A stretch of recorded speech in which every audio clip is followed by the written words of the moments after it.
और इस लंबी अवधि में केंद्र व आपके प्रदेश में भी यहाँ विभिन्न विरोधी पार्टियों की सरकारें रही हैं,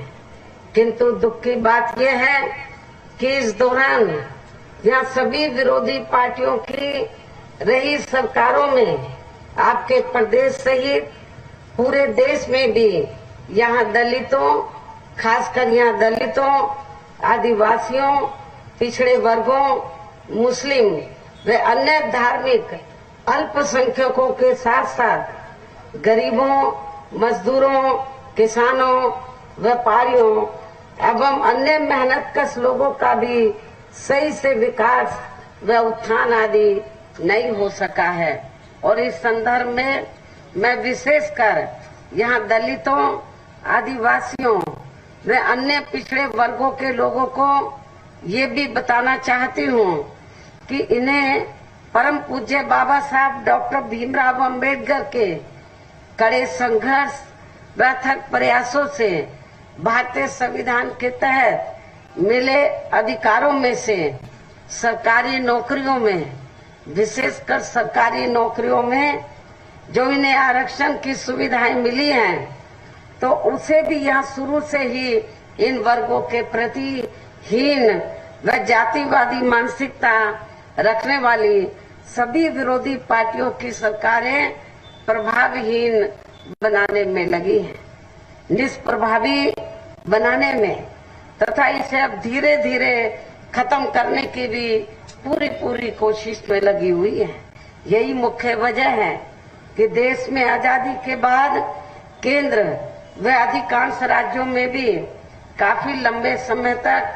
सत्ता में आसीन रही कांग्रेस पार्टी ने और अब केंद्र व अधिकांश राज्यों में भी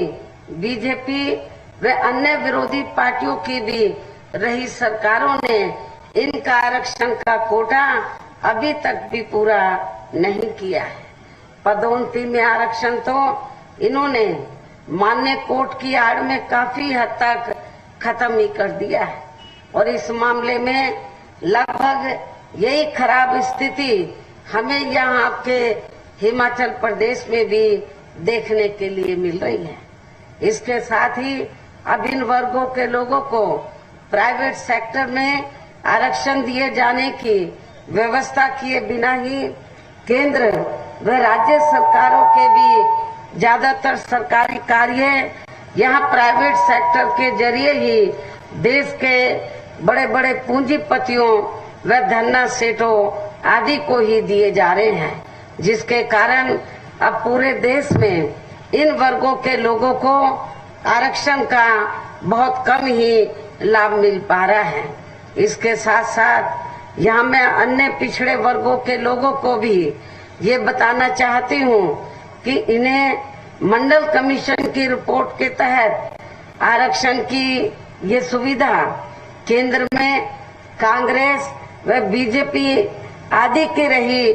सरकारों की वजह से नहीं मिली है, बल्कि बीएसपी के कड़े संघर्ष व अथक प्रयासों से ही श्री बीपी सिंह की सरकार में ही इन्हें ये सुविधा मिली है, जिसका भी विरोधी पार्टियां इन्हें पूरा लाभ नहीं दे पा रही हैं। इतना ही नहीं बल्कि श्री बीपी सिंह की सरकार में ही इन वर्गों के मसीहा परम पूज्य बाबा साहब डॉक्टर भीमराव अंबेडकर को भी भारत रत्न की उपाधि से सम्मानित किया गया था, जिसके लिए वो हर प्रकार से पात्र भी थे। यहाँ मैं ये भी कहना चाहूंगी कि इन वर्गों के लोगों को अलावा आपके प्रदेश सहित पूरे देश में सर्व समाज में से विशेषकर यहाँ गरीब, मजदूर, किसान, कर्मचारी, व्यापारी एवं अन्य मेहनतकश लोग भी अपनी विभिन्न समस्याओं को लेकर अभी भी हमें काफी ज्यादा दुखी ही नजर आते हैं और इनमें से किसान वर्ग तो केंद्र की वर्तमान भाजपा सरकार द्वारा बनाई गई गलत नीतियों